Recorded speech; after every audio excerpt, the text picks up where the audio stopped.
जवन घर तोहरा खातिर बनोले बन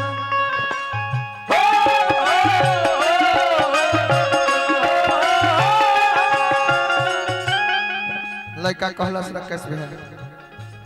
दुनिया के लोग हंसे लागे कब जब जकरा के ढेर मानत रहनी है आउ हमार साथ छोड़ दी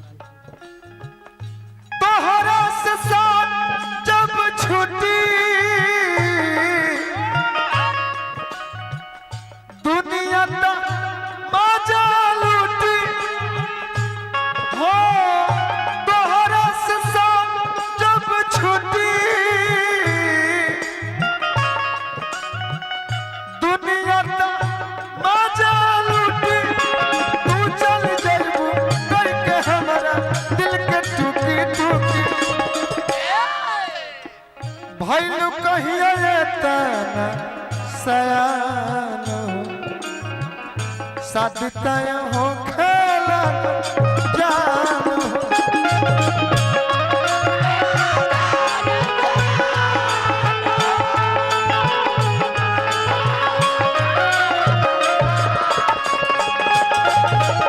भइलू कहिया तना सयान शादी तय हो खेला जान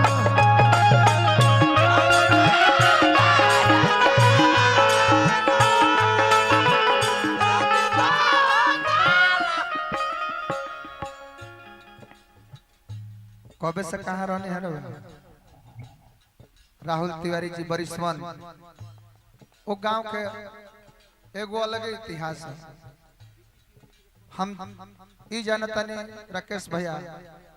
कि गौनिहार हो के अगर बरिसवन गांव में तू गाँव नहीं खगौल तो तू जाना कि लिस्ट में नहीं फलाप चलता रहो फलाप चलता मार्केट में नहीं खो जाने बहुत बहुत रुपया पुरस्कार संगे संगे हमारे शुभम ठाकुर जी बिट्टू जी अभिषेक बाबा हमार बघावा बाबा बिहिया चौरास्ता अब इतना स्नेह दुलार प्यार देहनी सब है तब एक ही बात को हम राकेश भैया यारा यारा तेरी यादा मोने मारा यारा यारा तेरी यादा मोने मारा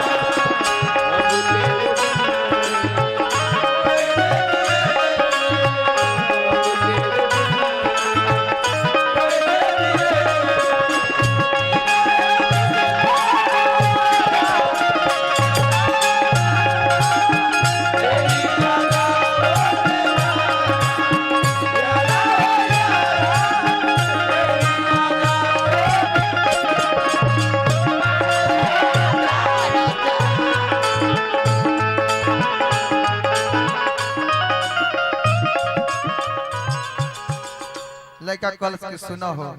उक्रिया कसम दिन भुला गइलो जन हमारा से वादा कइले रहल प्यार बचपन के तोरी मोह हमारा से मोरी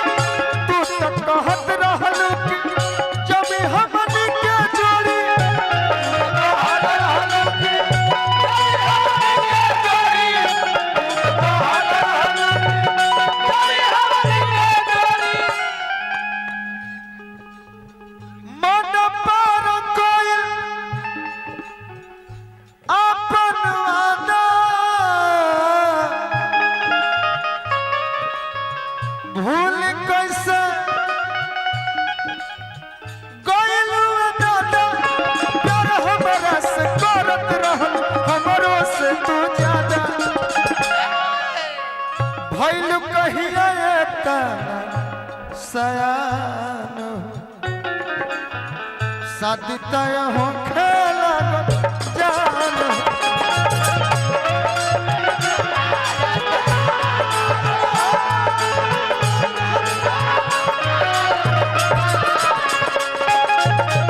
भइल कहिया तना सयान हो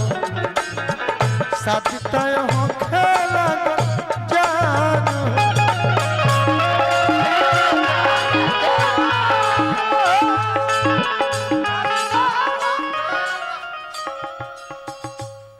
एक लाइन विश्वजीत बाबा रउआ खातिर अब विकी भैया खातिर और इस दिल में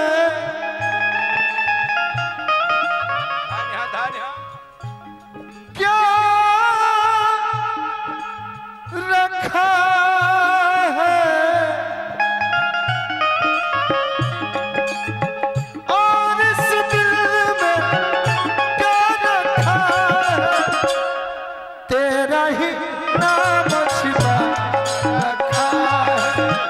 तेरा ही नाम लिखा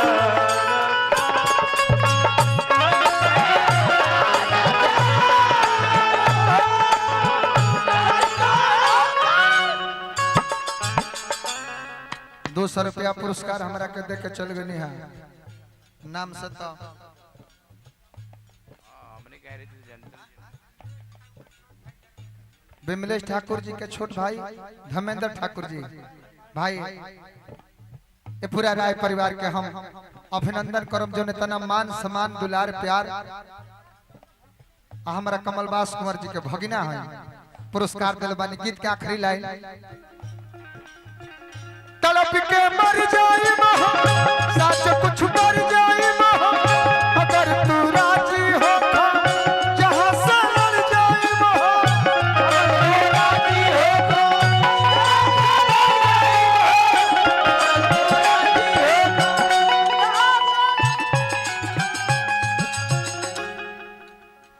बन बन तू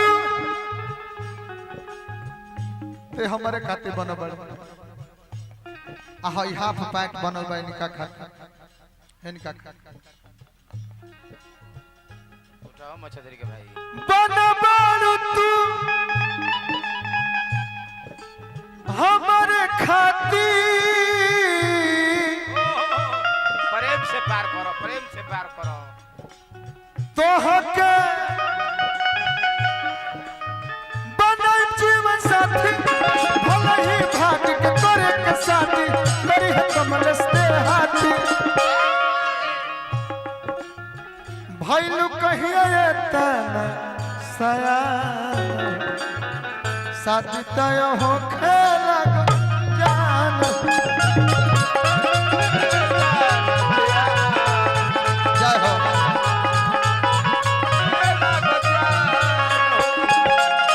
भैलू कहिए तना सया साथी तय हो खेला जान